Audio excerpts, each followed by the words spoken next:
Welcome to maths. तो आज का जो हमारा वीडियो है आप सभी स्टूडेंट्स के लिए बहुत ज़्यादा इंपॉर्टेंट है, जो लोग भी 2025 में अपना बोर्ड एग्जामिनेशन देने वाले हैं, चाहे आप क्लास 10th के स्टूडेंट हों या फिर क्लास 12th के, क्योंकि आपके बोर्ड एग्ज़ाम के पेपर पैटर्न में कुछ एक चेंजेस किए गए हैं। और इससे रिलेटेड मैंने एक वीडियो बहुत पहले भी बनाया था कि आपका बोर्ड एग्ज़ाम 2025 का पैटर्न चेंज होने वाला है।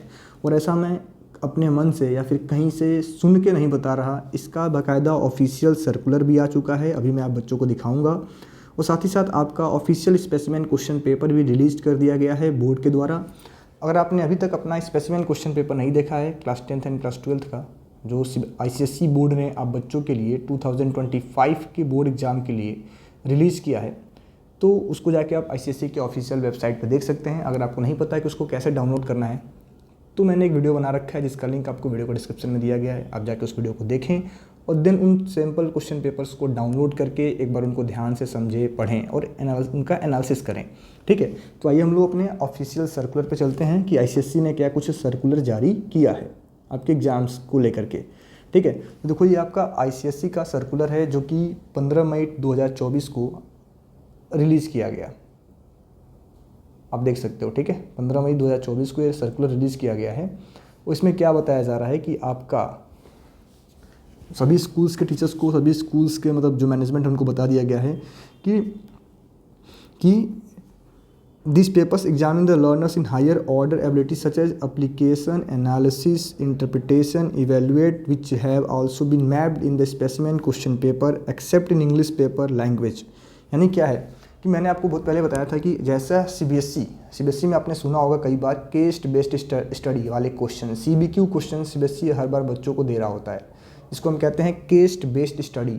तो इस टाइप के क्वेश्चन अब ICSE बोर्ड भी अपने एग्जामिनेशन में देना शुरू करेगा, जो आपके एनालिटिकल नॉलेज को जिसमें चेक किया जाएगा, आपके एप्लीकेशन बेस्ड स्टडी को चेक किया जाएगा। यानी 25% आपके पेपर में 25% क्वेश्चन ऐसे पूछे जाएंगे। 25% का मतलब कि 20 मार्क्स के क्वेश्चन ऐसे पूछे जाएंगे जो कह लो जो एनालिटिकल अप्रोच पे बेस्ड होंगे, जो केस बेस्ड स्टडी टाइप के क्वेश्चन होंगे, जिसमें डायरेक्ट आपको फार्मूला पुट करके आंसर मिलने वाला नहीं है। डायरेक्ट आपसे क्वेश्चन नहीं पूछा जाएगा।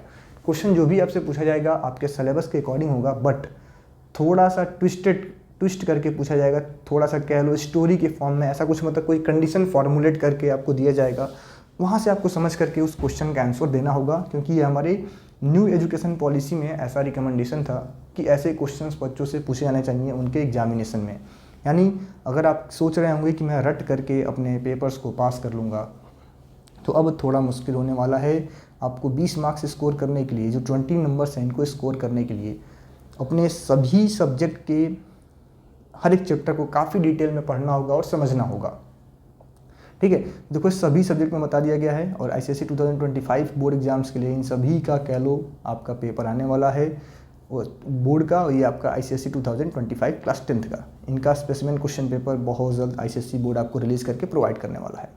ठीक है, तो उन्होंने ऐसा बता दिया है। अब आप आपके जो पेपर में जो मेन चेंजेस आया है, मैं बस आपसे इतना ही बताना चाहूँगा कि जो मेन चेंजेस आपके एग्ज़ाम्स में हुए हैं, अब आपको थोड़ा सा एनालिटिकल बेस्ड क्वेश्चन देखने को मिलने वाले हैं। देखो इस समय बहुत ज़्यादा डरने की ज़रूरत नहीं है। ऐसा नहीं कि आउट ऑफ सिलेबस चला जाएगा, कि जो ये ऐसी चीज़ें आपसे नहीं पूछी जाएंगी जो आपने नहीं पढ़ रखा है, लेकिन बस वो डायरेक्ट आपसे नहीं पूछा जाएगा। जैसे 2024 के बोर्ड एग्जाम में देखा गया कि असर्शन एंड रीजन वाले क्वेश्चन आ गए, स्टेटमेंट फॉर्म वाले क्वेश्चन आ जाएंगे, कुछ केस बेस्ड स्टडी वाले क्वेश्चन आ जाएंगे। जैसे मानो कोई एक स्टोरी टाइप का कोई आप क्वेश्चन आपसे मैथमेटिक्स में पूछा जाएगा, जिसको समझ करके आपको ध्यान से समझना होगा, वहाँ से अपना एक क्वेश्चन फार्मूलेट कर लोगे आप, और फिर आपसे कुछ उसी से रिलेटेड कुछ 2-4 सब पार्ट्स आपको दिए जाएंगे जिनको आपको सॉल्व करना होगा।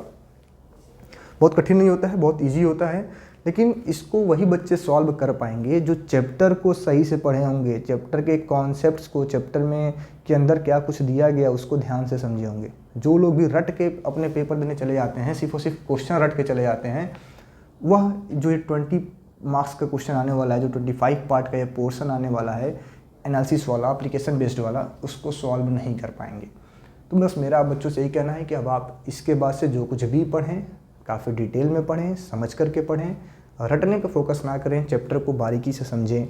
ठीक है, बाकी कुछ नहीं है। आपका एग्ज़ाम कहीं से बहुत ज़्यादा डिफिकल्ट होने वाला नहीं है, बहुत बड़ा चेंज होने वाला नहीं है। बस थोड़ा सा आपको अपने पढ़ाई करने के पैटर्न में चेंज करना है। ठीक है, तो आशा करते हैं वीडियो आप सभी बच्चों को अच्छा लगा होगा, इन्फॉर्मेटिव लगा होगा। हमारे चैनल को आप सब्सक्राइब कर लें। Thank you.